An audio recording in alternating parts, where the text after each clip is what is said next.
വിവാദങ്ങൾക്കിടെ സിപിഎമ്മിനെതിരെ Facebook പോസ്റ്റുമായി Sasi Tharoor. CPM നരഭോജികൾ കൊലപ്പെടുത്തിയ നമ്മുടെ കൂടപ്പിറപ്പുകൾ എന്ന കെപിസിസിയുടെ ഔദ്യോഗിക ഫേസ്ബുക്ക് പേജിൽ വന്ന പോസ്റ്റർ പങ്കുവെക്കുകയായിരുന്നു തരൂർ. എന്നാൽ മണിക്കൂറുകൾക്കുള്ളിൽ തന്നെ പോസ്റ്റ് പിൻവലിക്കുകയും ചെയ്തു. കൂടുതൽ വിവരങ്ങളുമായി അൺഫിലിറ്റ് ഡിസൂസയുണ്ട് തിരുവനന്തപുരത്തു നിന്നും.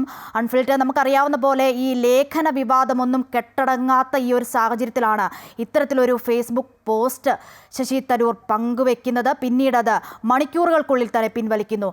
എങ്ങനെ വായിച്ചെടുക്കാം ഇതിനെ?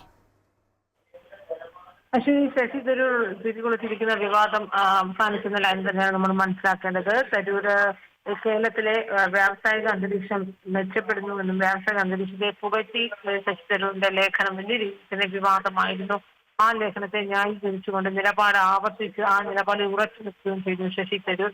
ഈ നിലപാടിനെതിരെ സംസ്ഥാന കോൺഗ്രസ് ഒന്നടങ്കം രംഗത്ത് വരികയും ശശി തരൂരിനെ ഒളിഞ്ഞും തെളിഞ്ഞും പരസ്യമായും ഒക്കെ തന്നെയും വിമർശിക്കുകയും ഒക്കെ മുതിർന്ന നേതാക്കൾ അടക്കം രംഗത്തുണ്ട്. പക്ഷെ തരൂർ അപ്പോഴും തന്നെ നിലപാടിൽ ഉറച്ചു നിൽക്കുകയായിരുന്നു. ഇത് വീണ് കിട്ടിയ ഈ ആയുധം വലിയ രീതിയിൽ തന്നെ സിപിഎം LDF ഒക്കെ തന്നെ ആയുധമാക്കുകയും പ്രതിപക്ഷത്തിനെതിരെ ശക്തമായി ആഞ്ഞടിക്കുകയും ഒക്കെ ചെയ്തിരുന്നു. അങ്ങനെ ആ വിവാദം വലിയ രീതിയിൽ വിവാദം മൂർച്ഛിച്ചുകൊണ്ടിരിക്കുമ്പോഴാണ് ഈ ശശി തരൂർ വീണ്ടും ഒരു ഫേസ്ബുക്ക് പോസ്റ്റുമായി രംഗത്ത് വന്നത്. തരൂർ അപ്പോഴും രാഷ്ട്രീയം പറഞ്ഞതല്ല, നല്ലത് കണ്ടാൽ നല്ലത് പറയുമെന്ന തന്റെ നിലപാടാണ് എന്ന് തരൂർ പറഞ്ഞിരുന്നു. അപ്പോഴൊക്കെ തന്നെയും അത് പാർട്ടിയുടെ ഉത്തരവാദിത്തപ്പെട്ട ഒരു ബോഡിയിൽ നിന്നുകൊണ്ടല്ല വ്യക്തിപരമായ നിലപാടുകൾ പറയേണ്ടത്. അങ്ങനെയെങ്കിൽ ആ പദവി ഒഴിഞ്ഞു വേണം ഇത്തരം നിലപാടുകൾ പറയേണ്ടതെന്ന് UDF കൺവീനർ ഹസൻ അടക്കമുള്ള രംഗത്ത് വന്നു.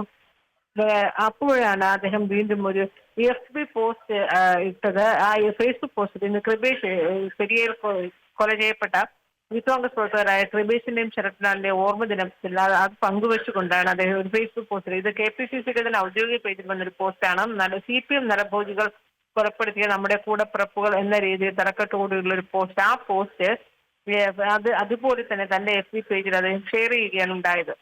അപ്പോൾ CPM നരഭോജികളായ CPM എന്ന അതിലെ പരാമർശത്തെ തന്നെയും അദ്ദേഹം വലിയ രീതിയിൽ അത് ഷെയർ ചെയ്യുന്നതിലൂടെ അത് വലിയ രീതിയിൽ വാർത്തയാവുകയും ചർച്ചയാവുകയും ചെയ്തിരുന്നു. അതായത് CPMനെയും ഇടതുപക്ഷ സർക്കാരിനെയും പുകഴ്ത്തിയ ശശി തരൂർ നിലപാട് ആവർത്തിച്ചുകൊണ്ടേ ഇരിക്കുകയും ചെയ്ത ശശി തരൂർ പെട്ടെന്ന് തന്നെ CPM നരഭോജികൾ എന്ന രീതിയിൽ KPCCയുടെ ആ വാദത്തെ പിന്തുണച്ചുകൊണ്ട് അതിനെ ഷെയർ ചെയ്തു.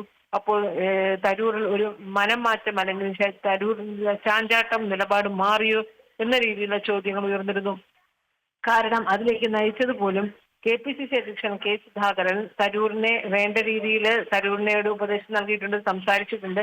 തരൂർ നിലപാട് മാറ്റും, അത് ഹൈക്കമാൻഡിൽ നിന്നുള്ള നിർദ്ദേശമാണ് എന്ന രീതിയിലൊക്കെ അദ്ദേഹം തന്നെ പരസ്യമായി പ്രതികരിക്കുകയും ചെയ്തിരുന്നു. പക്ഷേ അപ്പോഴും ശശി തരൂരിനെതിരെ വലിയൊരു വികാരം സംസ്ഥാന കോൺഗ്രസിൽ ഉണ്ടായി. ഈ വികാരം ദേശീയ നേതൃത്വത്തെ അറിയിച്ചുവെങ്കിൽ പോലും തൽക്കാലം അദ്ദേഹത്തോട് വിശദീകരണം തേടേണ്ടതില്ല, അത്തരം നടപടികളിലേക്ക് കടക്കേണ്ടതില്ല എന്ന് കൃത്യമായി തന്നെ ഹൈക്കമാൻഡിൽ നിന്ന് നിർദ്ദേശം സംസ്ഥാന കോൺഗ്രസ് ഘടകങ്ങൾക്ക് ലഭിച്ചിരുന്നു. അതുകൊണ്ടാണ് സംസ്ഥാന കോൺഗ്രസ് പരസ്യമായി കടുത്ത നടപടി സ്വീകരിക്കുന്നതിനോ അത്തരത്തിലുള്ള നീക്കങ്ങളിലേക്കൊന്നും കടക്കാതിരുന്നു. എങ്കിലും VD സതീശനും K സുധാകരനും രമേശ് ചെന്നിത്തല, M ഹസൻ, K മുരളീധരൻ അടക്കമുള്ള എല്ലാ മുതിർന്ന നേതാക്കളും ശക്തമായി വിമർശിക്കുകയും ചെയ്തിരുന്നു. VD സതീശനാകട്ടെ ശശി തരൂരിന്റെ പേര് എടുത്തു പിന്നീടുള്ള ദിവസങ്ങളിലൊന്നും തരൂരിന്റെ പേരെടുത്ത് പറയാതെ തന്നെയും വിവാദങ്ങൾക്കിടെ CPMനെതിരെ ഫേസ്ബുക്ക് പോസ്റ്റുമായി ശശി തരൂർ. CPM നരഭോജികൾ കൊലപ്പെടുത്തിയ നമ്മുടെ കൂടപ്പിറപ്പുകൾ എന്ന KPCCയുടെ ഔദ്യോഗിക ഫേസ്ബുക്ക് പേജിൽ വന്ന പോസ്റ്റർ പങ്കുവെക്കുകയായിരുന്നു തരൂർ. എന്നാൽ മണിക്കൂറുകൾക്കുള്ളിൽ തന്നെ പോസ്റ്റ് പിൻവലിക്കുകയും ചെയ്തു. വിവരങ്ങളാണ് അൺഫിലിറ്റ് ഡിസൂസ തിരുവനന്തപുരത്ത് നിന്നും നൽകിയത്.